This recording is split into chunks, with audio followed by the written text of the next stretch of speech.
Hello everyone, কি অবস্থা সবার? আজকের ক্লাসে সবাইকে স্বাগতম।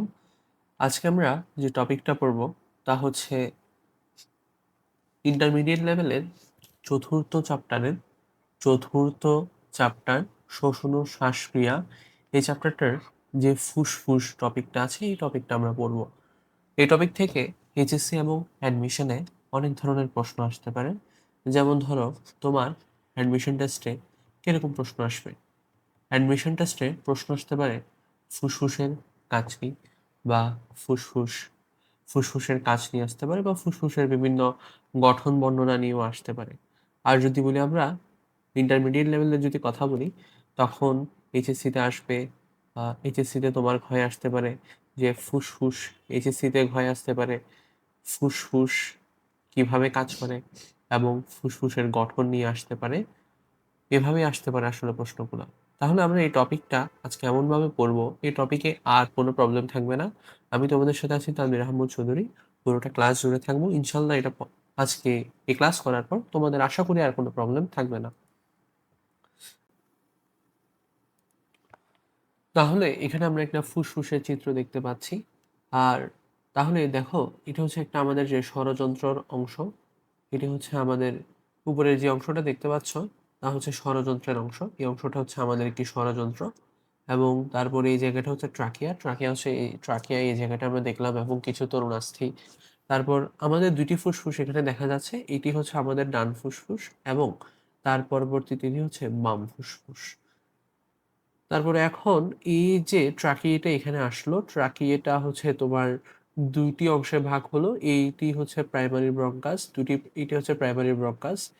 এরপর এর প্রাইমারি ব্রঙ্কাসটি আবার এখানে একটি ভাগ হলো, যেটাকে বলে সেকেন্ডারি ব্রঙ্কাস। তারপরে একটি সেকেন্ডারি ব্রঙ্কাস এরকম করে আবার ভাগ হলো, যেটাকে বলে টারশিয়ারি ব্রঙ্কাস।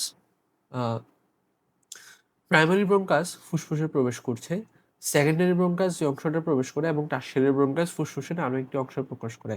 এবং এর পরবর্তীতে টারশিয়ারি ব্রঙ্কাস ক্ষুদ্র হতে হতে ব্রঙ্কিউল হয়ে তারপর অ্যালভিওলাসে পরিণত হয়। পরবর্তীতে আমরা যদি দেখো, এই যে ডান ফুসফুস, এটির কিন্তু তিনটি অংশ। কয়টি অংশ? তিনটি অংশ। এটি একটি অংশ দেখতে পাচ্ছ, এটি একটি অংশ, এবং এটি একটি অংশ। ঊর্ধ্বখণ্ড, মধ্যখণ্ড, নিম্নখণ্ড। আর যদি বলি বাম ফুসফুস, এর দুইটি অংশ, একটি আর দুইটি। তাহলে এখানে আমরা আরেকটা চিত্র দেখতে পাচ্ছি, ঠিকই একটা সিমিলার চিত্র। এটি ট্রাকিয়ার বিভাজন হলো, এটি প্রাইমারি ব্রঙ্কাস, এটি সেকেন্ডারি ব্রঙ্কাসে পরিণত হচ্ছে, এবং সর্বশেষ অ্যালভিওলাসে পরিণত হয়। তারপর পরবর্তীতে আমরা যদি পরের পেজে চলে যাই, পরবর্তীতে দেখো, এটা হচ্ছে একটা অ্যালভিওলাসের ছবি। আমরা তো বললাম যে ফুসফুসের কার্যকরী একক, ফুসফুসের কার্যকরী একক হচ্ছে অ্যালভিওলাস। ফুসফুসের কার্যকরী একক অ্যালভিওলাস। এখন ফুসফুসের কার্যকরী একক অ্যালভিওলাস, অর্থাৎ এটা হচ্ছে খুবই ক্ষুদ্র, এই থলির মতো বা ছোট ছোট বেলুনের মতো। এখন এই অ্যালভিওলাসের মধ্যে আসলে কি ঘটে? এই অ্যালভিওলাসের মধ্যে তোমার কি হয়? ব্যাপন প্রক্রিয়ায় ব্লাডের মধ্য থেকে O2 এবং O2 এবং CO2 এর আদান প্রদান ঘটে। O2 এবং CO2 এর আদান প্রদান ঘটে। আমি যদি একটু শুরুতে আলতোভাবে তোমাকে বলি, এই যে দেখো কৈশিক জালিকা যেগুলো আছে, এগুলো অ্যালভিওলাসকে পেঁচিয়ে রেখেছে। অর্থাৎ এখানে কি হয়, তোমার এখানে হচ্ছে যে ব্যাপন প্রক্রিয়ায় ব্লাড থেকে যে CO2 সমৃদ্ধ রক্তটা হয়, এটি তোমার অ্যালভিওলাই মাধ্যমে এখানে ব্যাক করে আমরা কি নিঃশ্বাসের মাধ্যমে তোমরা বের করে দিই। অর্থাৎ ব্লাড থেকে কার্বন ডাইঅক্সাইড সমৃদ্ধ রক্ত অ্যালভিওলাসের মাধ্যমে এই প্রসেসে গিয়ে কি ফুসফুসের পথে হয়ে ব্রঙ্কাই হয়ে আমাদের নাক দিয়ে বের হয়ে যায়। এভাবে কি হয়? ব্লাড পিউরিফিকেশন অ্যাকচুয়ালি হয়, এভাবে ব্লাড পিউরিফিকেশন হয়। তাহলে আমরা বুঝতে পারলাম যে কার্যকরী একক অ্যালভিওলাস, এটার গুরুত্ব কতটুকু এবং এটি কিভাবে কাজ করে। আচ্ছা, তারপর আমরা যদি চলে যাই, তাহলে আমরা প্রথমত ফুসফুসের গঠনে চলে যাব। এখন ফুসফুসের গঠন নিয়ে যদি কথা বলি, আমরা ফুসফুসের গঠন নিয়ে চলে যাব। এই যে দেখতে পাচ্ছ একটা ফুসফুস, ফুসফুস সংখ্যায় দুটি, অর্থাৎ ফুসফুস হচ্ছে আমাদের দেহে দুটি ফুসফুস আছে। দুটি হচ্ছে হালকা গোলাপি রঙের স্পঞ্জের মতো নরম অঙ্গ। বাম ফুসফুসটি, আমাদের যে বাম ফুসফুসটি আছে, বাম ফুসফুসটি আকারে ছোট, এবং আমাদের বাম ফুসফুসটা হচ্ছে আকারে ছোট, এবং ডান ফুসফুসটি আকারে বড়। তারপরে যদি বলি বাম ফুসফুসের দুইটা লোব বা খন্ডা, এবং ডান ফুসফুসের হচ্ছে তিনটা লোব। দেখো, আমরা যদি বলি বাম ফুসফুস, আর ডান ফুসফুস যদি একটা চার্ট করার চেষ্টা করি, বাম ফুসফুসটা হচ্ছে আকারে ছোট, ডান ফুসফুসটা আকারে বড়, ডান ফুসফুসটা আকারে বড়। আচ্ছা, তারপরে যদি বাম ফুসফুসে লোব, বাম ফুসফুসে লোব বা খণ্ড কয়টি? দুইটি, অর্থাৎ বাম ফুসফুসে দুইটি লোব। আর ডান ফুসফুসের কয়টা লোব? ডান ফুসফুসের তিনটি লোব। আচ্ছা, এখানে দেখতে পাচ্ছ এই চিত্রে, এখানে একটা লোব, দুইটা লোব, তিনটা লোব, কিন্তু এখানে দেখতে পাচ্ছ শুধু একটা। এই অংশটা কিন্তু বাম অংশ। এটি স্ক্রিনের ডান অংশ মনে হলেও আমাদের বডিতে কিন্তু ডান বাম চেঞ্জ হয়ে যায়। যেটি আমাদের বডির বাম অংশ, এটা আমাদের স্ক্রিনের হিসেবে ওটা ডান অংশ হবে। আর লোবের কথা বললাম, তাহলে হচ্ছে লোব ৩টা। এখন যে একটি বাম ফুসফুস, যেটাকে আমরা ছোট বলি, ওটার ওজন হচ্ছে কত? ৫৬৫ গ্রাম, এবং এটির ওজন যদি বলি ৬২৫ গ্রাম। এটির ওজন হচ্ছে ৬২৫ গ্রাম এবং ৩ লোব বিশিষ্ট। এই যে ফুসফুসের, এই যে পুরো ফুসফুসের প্রাচীরটা দেখতে পাচ্ছ, এটি কয়স্তরী? দ্বিস্তরী। দ্বিস্তরী প্লিউরাল পর্দা দিয়ে আবৃত থাকে, এবং ভিতরের এই যে এরকম দ্বিস্তরী প্লিউরাল পর্দা দ্বারা আবৃত থাকে। এই যে ভিতরের যে অংশ, এটাকে বলে কি? Visceral pleura. এটাকে কি বলে? এটাকে বলে ভিসেরাল প্লিউরা। এটিকে বলে ভিসেরাল প্লিউরা, আর বাইরেরটাকে বলে প্যারাটাইল প্লিউরা। প্যারাটাইল প্লিউরা। এবং এই যে দুই পর্দা, এই যে দুইটার মাঝখানে একটা ফ্লুইড থাকে, এটাকে বলে কি? Plural fluid. এই যে দেখো, যে দুই স্তরের মাঝে কি প্লুরাল গহ্বরের বা প্লুরাল রস নামক এক ধরনের তরল থাকে। ব্রঙ্কাস যে অংশে ফুসফুসে প্রবেশ করে, দেখো প্রথমত বললাম এই যে ব্রঙ্কাস প্রবেশ করছে ফুসফুসে, এবং এখানে এরকম একটা গহ্বরের মতো থাকে, এবং এটাকে বলে হাইলাম। এই যে এই যে ব্রঙ্কাস প্রবেশ করছে, এই যে দুই ব্রঙ্কাস প্রবেশ করছে, এটাকে বলে হাইলাম। হাইলামের মাধ্যমে হাইলামের মাধ্যমে ফুসফুসে কি প্রবেশ করে? এই যে গহ্বরের অংশ, এর মধ্যে দিয়ে কি প্রবেশ করে? হাইলামের মাধ্যমে হাইলামের মাধ্যমে ফুসফুসে কি? ধমনী। ফুসফুসে কি প্রবেশ করে? ধমনী ফুসফুসে প্রবেশ করে, এবং শিরা এবং লসিকা নালী বেরিয়ে আসে। তাহলে এটা এমসিকিউ হতে পারে যে ফুসফুসে কি হাইলামের মধ্যে দিয়ে কি প্রবেশ করে? ধমনী প্রবেশ করে, ধমনী প্রবেশ করে। আর শিরা ও লসিকা নালী কি বেরিয়ে আসে? শিরা ও লসিকা নালী, লসিকা নালী, শিরা ও লসিকা নালী কি তোমার বেরিয়ে আসে? শিরা ও লসিকা নালী বেরিয়ে আসে, শিরা এবং লসিকা নালী বেরিয়ে আসে। তার পরবর্তীতে যদি আমরা দেখি যে ব্রঙ্কাস, ধমনী, শিরা ঘন যোজক টিস্যুতে পরিবেষ্টিত হয়ে পালমোনারি মূল গঠন করে, এবং এর সাহায্যে ফুসফুস ঝুলে থাকে। অর্থাৎ এখানে একটা পালমোনারি মূল থাকে, যার সাহায্যে দুইটা ফুসফুস ঝুলে থাকে। ফুসফুসের প্রত্যেক লোব, আমরা তো বললাম যে আগের পৃষ্ঠায় যদি আমরা দেখি যে বাম ফুসফুস হচ্ছে ছোট, ডান ফুসফুসটা একটু বড়, বাম ফুসফুসের লোব ২টা এবং ডান ফুসফুসের লোব ৩টা, এবং পরবর্তীতে দেখি যে বাম ফুসফুস তোমার ৫৬৫ গ্রাম এবং এটা হচ্ছে ৬২৫ গ্রাম। তাহলে দেখো, এই যে বললাম যে বাম ফুসফুসের লোব ২টা, এবং প্রতিটি লোব, বাম ফুসফুসের একটি লোব, মানে বাম ফুসফুসের ক্ষেত্রে যদি বলি, একটা হচ্ছে বাম, একটি হচ্ছে ডান। আর প্রতিটি লোব, বাম ফুসফুসের প্রতিটি লোব, যে ২টি লোব থাকে আমরা জানি, এটি আবার কয়টা? ৮টি সেগমেন্টে ভাগ হয়। কয়টি? ৮টি সেগমেন্ট, ৮টি সেগমেন্ট। আর যে ডান ফুসফুসের লোব থাকে, বাম ফুসফুসে ৮টি সেগমেন্ট থাকে আবার, এবং কি ডান ফুসফুসে কয়টি? ১০টি। এবং ডান ফুসফুসে কয়টি সেগমেন্ট থাকে? ১০টি সেগমেন্ট থাকে। অর্থাৎ ডান ফুসফুসের টোটাল সেগমেন্ট থাকে ১০টি। কয়টা থাকে? টোটাল সেগমেন্ট থাকে ১০টি, এবং এই যে সেগমেন্টগুলা, এগুলি আবার কি ছোট ছোট লোভিউলে বিভক্ত হয়। ফুসফুসের রক্ত সংবহনতন্ত্র এবং পরিবহনের মধ্যে O2 এবং CO2 বিনিময় ঘটে। আমি শুরুতে প্রাইমারিলি বললাম কিভাবে একটি অ্যালভিওলাসকে কৈশিক জালিকা পেঁচায় রাখা এবং ব্যাবর প্রক্রিয়ায় কি রক্ত সংবহনতন্ত্র এবং কি O2 এবং CO2 এর বিনিময় ঘটে। আচ্ছা, এই প্রসেসটা নিয়ে ডিটেলস আরেকটা ক্লাস হবে। আজকে আমরা শুধুমাত্র ফুসফুসের গঠন এবং কাজ নিয়ে পড়াশোনা করব। তাহলে আমরা যদি বলি যে ফুসফুসের যে কাজ, এটা নিয়ে আমরা বললাম যে ফুসফুসের ২টা অংশ, একটা হচ্ছে বাম ফুসফুস, একটা হচ্ছে ডান ফুসফুস। আমরা যে এই যে দেখতে পাচ্ছি আমাদের হাতে স্ক্রিনের বাম, এটা হচ্ছে আসলে ডান, এবং এটা হচ্ছে কি বাম ফুসফুস, এবং এটা হচ্ছে বাম ফুসফুস। আর ডান ফুসফুসের লোব বেশি, বাম ফুসফুসের লোব কম। আর ডান ফুসফুসের সেগমেন্ট ১০টা, বাম ফুসফুসের সেগমেন্ট ৮টা। ডান ফুসফুসটা একটু ৬২৫ গ্রাম, আর বাম ফুসফুসটা হচ্ছে ৫২৫ গ্রাম। তাহলে এগুলো আমাদের আর কখনো আমাদের ভুল হবে না। এখান থেকে যে ধরনের এমসিকিউ আসুক না কেন আমরা পারবো। আচ্ছা, তারপর যদি আমরা দেখি যে ট্রাকিয়ার, এই যে আমরা বললাম এই যে ট্রাকিয়া, এটা যে ট্রাকিয়ার দ্বিবিভাজনে, মানে ট্রাকিয়াটা ২ ভাগ হলো, সৃষ্ট ব্রঙ্কাস ডান ও বাম। এখান থেকে প্রাইমারি ব্রঙ্কাসটা দুই ভাগে ভাগ হয়ে গেল, ডান ও বাম ফুসফুসে প্রবেশ করে। দেখো এই যে ব্রঙ্কাস এখানে প্রবেশ করলো প্রাইমারি ব্রঙ্কাস। দেখো ট্রাকিয়ার দ্বিবিভাজনে সৃষ্ট ব্রঙ্কাস যে ডান এবং বাম ফুসফুসে প্রবেশ করে তাকে বলে প্রাইমারি ব্রঙ্কাস। তাহলে এখানে হচ্ছে যে ট্রাকিয়াটা এখানে যে ভাগ হয়ে দুইটা ফুসফুসে প্রবেশ করলো এদেরকে বলে কি প্রাইমারি ব্রঙ্কাস বলে। বুঝতে পারছো? তাহলে আহ তাহলে কি ট্রাকিয়া এই যে ফুসফুসটি দেখতে পাচ্ছ একটা ফুসফুস, এই যে তোমার এর মধ্যে ট্রাকিয়া প্রবেশ করছে এটি হচ্ছে প্রাইমারি ব্রঙ্কাস। আমি একটু আবার বলি, এই যে প্রবেশ করছে এটা হচ্ছে প্রাইমারি ব্রঙ্কাস, ঠিক আছে? এরপর এটা যে আবার দুই ভাগ হলো এটা হচ্ছে সেকেন্ডারি ব্রঙ্কাস। এই একটা সেকেন্ডারি ব্রঙ্কাস যে আবার ভাগ হলো এটা হচ্ছে টারশিয়ারি ব্রঙ্কাস। দেখো তারপর যদি বলি প্রাইমারি ব্রঙ্কাস বিভক্ত হয়ে প্রত্যেকটি লোবের মধ্যে প্রবেশ করে এবং একটি করে যখন প্রাইমারি ব্রঙ্কাসটা বিভক্ত হয়ে একটা করে লোবে প্রবেশ করবে একটা খণ্ডে, তখন একে সেকেন্ডারি ব্রঙ্কাস বা লোবার ব্রঙ্কাস বলে। আচ্ছা, এবং সেকেন্ডারি ব্রঙ্কাস থেকে আবার টারশিয়ারি বা সেগমেন্টাল। দেখো প্রথমত বলি যে প্রাইমারি ব্রঙ্কাস কোথায়। প্রাইমারি ব্রঙ্কাস তোমার ফুসফুসে প্রবেশ করবে, ঠিক আছে? ফুসফুসে প্রবেশ করবে, ফুসফুসে প্রবেশ করবে।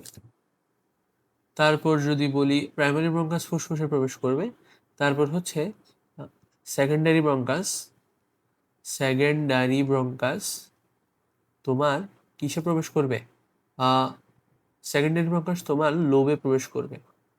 তারপর টারশিয়ারি, টারশিয়ারি টারশিয়ারি ব্রঙ্কাস কোথায় প্রবেশ করবে? সেগমেন্টে। টারশিয়ারি ব্রঙ্কাস কোথায় প্রবেশ করবে? সেগমেন্টে প্রবেশ করবে। টারশিয়ারি ব্রঙ্কাস সেগমেন্টে প্রবেশ করবে, সেগমেন্টে প্রবেশ করবে। টারশিয়ারি ব্রঙ্কাস প্রবেশ করবে সেগমেন্টে। তাহলে আমরা যদি বলি যে সেগমেন্টাল ব্রঙ্কাস বারবার বিভক্ত হয়ে সূক্ষ্ম নালীর সৃষ্টি করে এবং সেগুলোকে বলে ব্রঙ্কিউল। এই যে সেগমেন্টাল ব্রঙ্কাস এটা যদি আবার বিভক্ত হয়ে সূক্ষ্ম নালী এগুলোকে বলে ব্রঙ্কিউল। আচ্ছা, এবং এগুলো এক একটি লোবিউলে। ব্রঙ্কিউল যে আবার সৃষ্টি হয় ব্রঙ্কিউল এটা আবার কোথায় প্রবেশ করে? এটা আবার প্রবেশ করে তোমার লোভিউলে প্রবেশ করে, লোভিউলে লোভিউলে লোভিউলে প্রবেশ করে। যেসব সূক্ষ্ম নালীকে তালিকাগুলো আবার এই যে ব্রঙ্কিউলগুলো আবার বিভক্ত হয়ে প্রান্তীয় লোবিউল সৃষ্টি করে। প্রান্তীয় লোবিউলের ভিতরে প্রান্তীয় ব্রঙ্কিউল আবার বিভক্ত হয়ে শোষণ ব্রঙ্কিউল সৃষ্টি করে এবং গঠন করে এবং অ্যালভিওলার নালী অ্যাট্রিয়াম অ্যালভিওলার থলি হয়ে পরিশেষে অ্যালভিওলাস, মানে লাস্ট ডেস্টিনেশন হচ্ছে তোমার অ্যালভিওলাস। এটা একটু মাথায় রাখতে হবে। প্রাইমারি ব্রঙ্কাস থেকে শুরু করে অ্যালভিওলাস পর্যন্ত ফুসফুসের অভ্যন্তরীণ গঠনচিত্র। এই যে এটাকে একটা বৃক্ষের মতো মনে হচ্ছে না? আমি জানি গাছের একটা বৃক্ষের মতো মনে হচ্ছে না, এই জন্য এটাকে উল্টানো বৃক্ষের মতো বলে এবং এটাকে শোষণ বৃক্ষ বলে। শোষণ ব্রঙ্কিউল থেকে অ্যালভিওলাই পর্যন্ত অংশকে একমাত্র শোষণ একক বলে। শোষণ ব্রঙ্কিউল থেকে অ্যালভিওলাই পর্যন্ত পুরো অংশটাকে বলে না কিন্তু শোষণ ব্রঙ্কিউল। এই যে তোমার লোভিউলের ভিতরে প্রান্তীয় ব্রঙ্কিউল বিভক্ত হয়ে শোষণ ব্রঙ্কিউল গঠন করে এবং এখান থেকে শোষণ ব্রঙ্কিউল থেকে অ্যালভিওলাই পর্যন্ত অংশকে একমাত্র শোষণ একক বলে। শুধু এই শোষণ এককে অক্সিজেন এবং অর্থাৎ এই অংশটাতেই, মানে শোষণ এককের অংশটাতে শোষণ ব্রঙ্কিউল থেকে অ্যালভিওলাই পর্যন্ত এই অংশটাতে অক্সিজেন এবং কার্বন ডাইঅক্সাইডের বিনিময় ঘটে। অর্থাৎ এর যে প্রাচীর, এর প্রাচীরটা তোমার ভেদ্য হওয়ার কারণে কি হয়? ভেদ্য হওয়ার কারণে এর মধ্যে দিয়ে কি হয়? তোমার অক্সিজেন এবং কার্বন ডাইঅক্সাইডের আদান প্রদান করতে পারে। তারপরে যদি তাহলে আমরা ফুসফুসের যে অ্যাকচুয়াল যে টোটাল গঠনটা আমরা বুঝলাম যে ফুসফুসে কিভাবে হাইলাম প্রবেশ করে এবং হাইলাম কি ফুসফুসে ধমনী প্রবেশ করে শিরা ও লসিকা নালী ফুসফুস থেকে বেরিয়ে আসে। তারপরে ট্রাকিয়া যে ফুসফুসে প্রবেশ করে প্রাইমারি ব্রঙ্কাস, তারপর সেকেন্ডারি ব্রঙ্কাসে ভাগ হয়, লোবে সেকেন্ডারি ব্রঙ্কাস প্রবেশ করে, এরপর এটি আবার ভাগ হয় সেগমেন্টাল ব্রঙ্কাস হয় বা টারশিয়ারি ব্রঙ্কাস হয়। এভাবে ফুসফুস বিস্তৃত হয়। অর্থাৎ এই বিষয়টা দেখো যে একটা গাছ কি হয়, একটা গাছ এরকম দাঁড়ায় আছে, তোমার দাঁড়িয়ে আছে, এখান থেকে একটি শাখা, এরপর একটি শাখা, এরপর একটি শাখা, এরপর একটি শাখা এরকম বের হয়। ঠিক তেমনি ফুসফুসে আস্তে আস্তে শাখার মতো ছড়িয়ে গেছে, এই জন্য এটাকে উল্টানো বৃক্ষের মতো বলে। এখন ফুসফুসের সবচেয়ে কার্যকরী একক হচ্ছে অ্যালভিওলাস। আচ্ছা, তারপরে যদি আমরা দেখি যে ফুসফুসের কাজ বা ফুসফুস আমাদের বডিতে কি কি কাজ করে।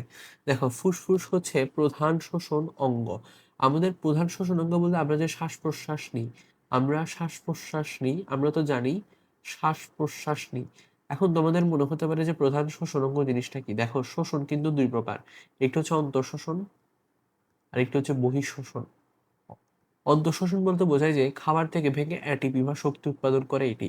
আর যেটি বহিঃশোষণ ওটা হচ্ছে কি O2 এবং CO2 এর বিনিময়।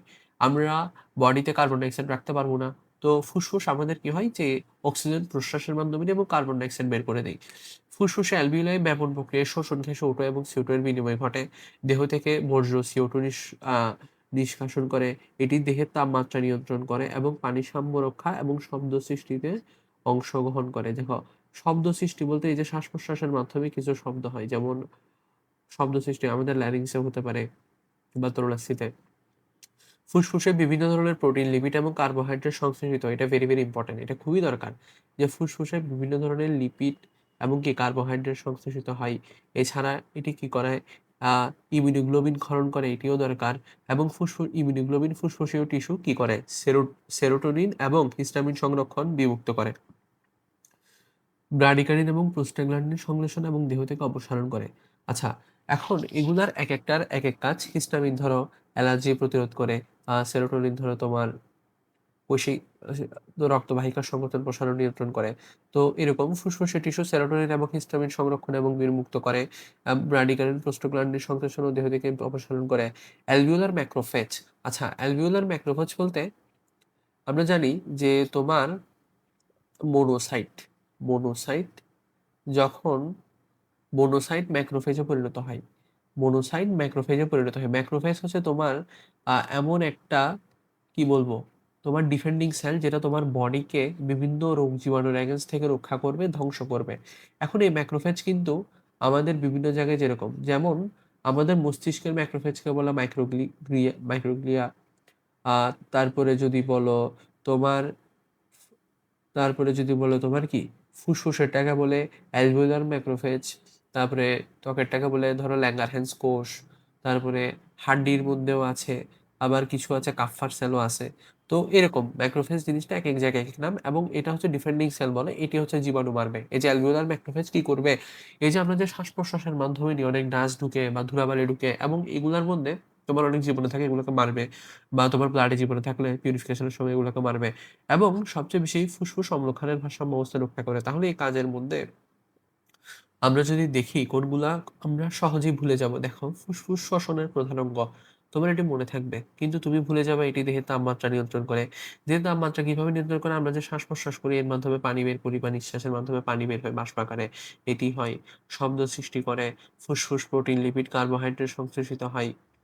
তারপরে সেরোটোনিন, হিস্টামিন সংরক্ষণ বিমুক্ত করে। অ্যালভিওলার ম্যাক্রোফেজের মাধ্যমে জীবাণু বা রোগ প্রতিরোধ করে। তাহলে আমরা ফুসফুসের গঠন এবং ফুসফুসের কাজ সম্পর্কে জেনে নিলাম। এরপর আমরা যে জিনিসটা জানতে চাইবো তা হচ্ছে অ্যালভিওলাসের গঠন এবং অ্যালভিওলাসের কাজ হচ্ছে আমাদের আজকের লাস্ট টপিক।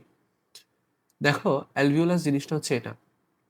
এখন একটা জিনিস দেখো, এই যে অ্যালভিওলাসকে তোমার কি এই যে ধমনী আর শিরা আসলো এবং কি কোষিক জালিকা অ্যালভিওলাসকে পেঁচিয়ে ফেললো।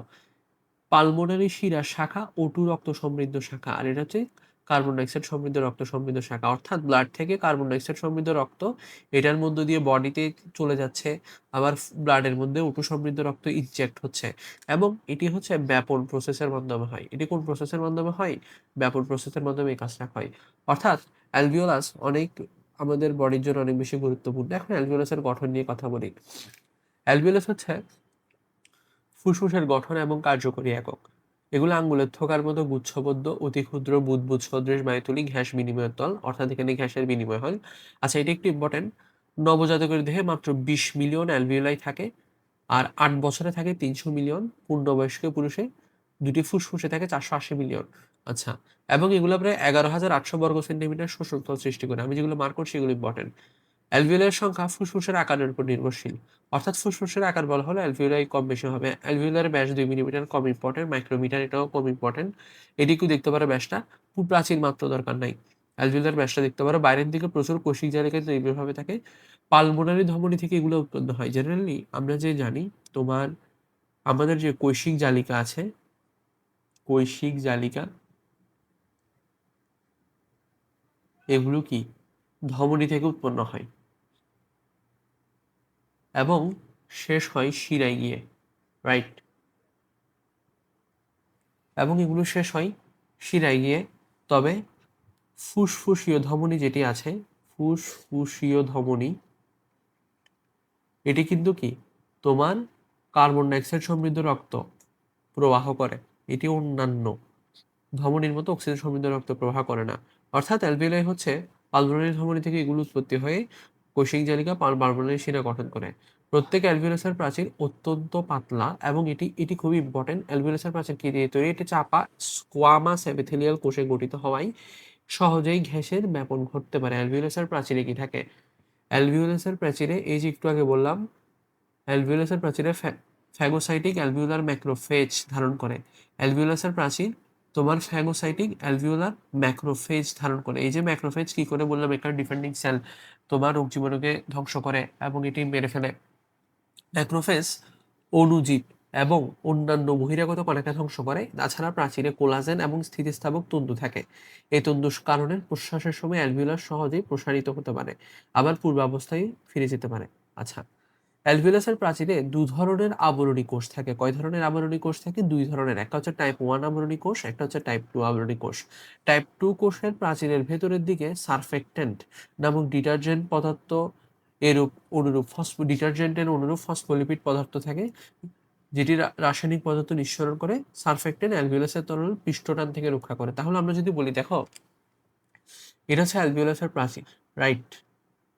এখানে দুই ধরনের কোষ থাকে, একটা হচ্ছে টাইপ 1, একটি টাইপ 1 আর একটি টাইপ 2। Type 1, type 2। এখন এই যে টাইপ 2 কোষ, এর প্রাচীরে কি থাকে? সারফেক্টেন্ট নামক ডিটারজেন্টের অনুরূপ। এই কোষ সারফেক্টেন্ট নামক ডিটারজেন্টের অনুরূপ ফসফোলিপিড পদার্থ ক্ষরণ করে। ফসফোলিপিড, যেটি অ্যালভিওলাসকে চুপসে যাওয়া পৃষ্ঠটান হ্রাস করে এবং এটি অ্যালভিওলাসের কি করে? পৃষ্ঠটান হ্রাস করে চুপসে যাওয়া থেকে রক্ষা করে।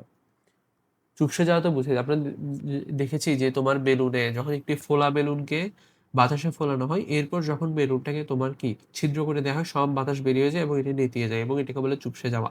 তাহলে চুপসে যাওয়া থেকে রক্ষা করে এবং কি গ্যাসীয় বিনিময় সহজ হয়। সারফেক্টেন্টবিহীন অ্যালভিওলাস তথা ফুসফুস যথাযথভাবে কাজ করতে পারে না। এই জন্য 20 থেকে 22 সপ্তাহ বয়স্ক মানব ভ্রূণে সর্বপ্রথম সারফেক্টেন্ট ক্ষরণ শুরু হয়।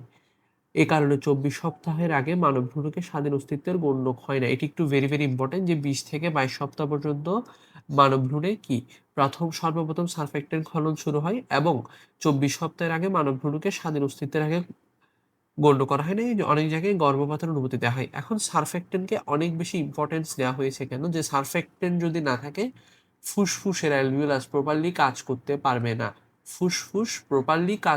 পারবে না। এখন আমরা যে শ্বাস প্রশ্বাস নিয়ে বেঁচে আছে, আমাদের শ্বাস প্রশ্বাস কিছুক্ষণ জন্য বন্ধ হলেই আমরা সাথে সাথে মারা যাব। তো এই জন্য কোনো একটা বাচ্চার যখন কি তোমার সারফেক্টেন্ট তখনও তৈরি হয়নি, 20 থেকে 22 সপ্তাহ বয়স্ক মানব ভ্রূণে সর্বপ্রথম সারফেক্টেন্ট ক্ষরণ হয়। তবে অনেক দেশে তাই কি অ্যাবর্শনকে অনুমতি দেওয়া হয়, কিন্তু আসলে অ্যাবর্শন একটা ইলিগাল ওয়ার্ক, এটা আমাদের করা উচিত না। আর অ্যালভিওলাসের এই যে চিত্রটা দেখতে পাচ্ছ, তোমার অ্যালভিওলাসের গঠন, এটা এইচএসসি লেভেলে অনেক বেশি ইম্পর্টেন্ট। আর আমি যে এখানে লাইনগুলো বললাম, এটি অ্যাডমিশনে আসবে এমসিকিউ হিসাবে। তোমার ফুসফুসের গঠন কিন্তু আসবে, ফুসফুসের গঠন ও কাজ, ফুসফুস, তারপরে হচ্ছে অ্যালভিওলাস, অ্যালভিওলাস অ্যালভিওলাস অ্যালভিওলাস এ দুটির গঠন এবং কাজ অনেক বেশি ইম্পর্টেন্ট। এগুলো এইচএসসিতে আসবে। এগুলো বলতে পারো 5 স্টার। একটা যদি সিকিউ দেয় তাহলে এই থেকে আসবে এবং এই চিত্রটা তোমরা শিখে নিবে এবং এটা আঁকতে হবে এবং অ্যালভিওলাসের গঠন বলে এই চিত্রটা মাস্ট আঁকতে হবে। তাহলে আমরা যদি দেখি যে আজকের ক্লাসে আমরা কি বললাম, আমরা ফুসফুসের গঠন সম্পর্কে জানলাম, ফুসফুসটি কিভাবে কাজ করে এবং ফুসফুসের গঠন জানলাম চিত্র দেখে। তারপরে হচ্ছে ফুসফুসের কাজগুলো জানলাম। তারপরে আমরা অ্যালভিওলাসের গঠন জানলাম এবং অ্যালভিওলাসের কাজ জানলাম। তাহলেই আজকের ক্লাসে আমরা ফুসফুস রিলেটেড যত টপিক হবে, ইনশাল্লাহ এরপর এগুলো নিয়ে আর কোনো প্রবলেম হবে না। তাহলে আজকে সবাইকে ধন্যবাদ। ইনশাল্লাহ নেক্সট ক্লাসে আবার দেখা হবে। ততদিন পর্যন্ত ভালো থাকো, সুস্থ থাকো। আল্লাহ হাফেজ।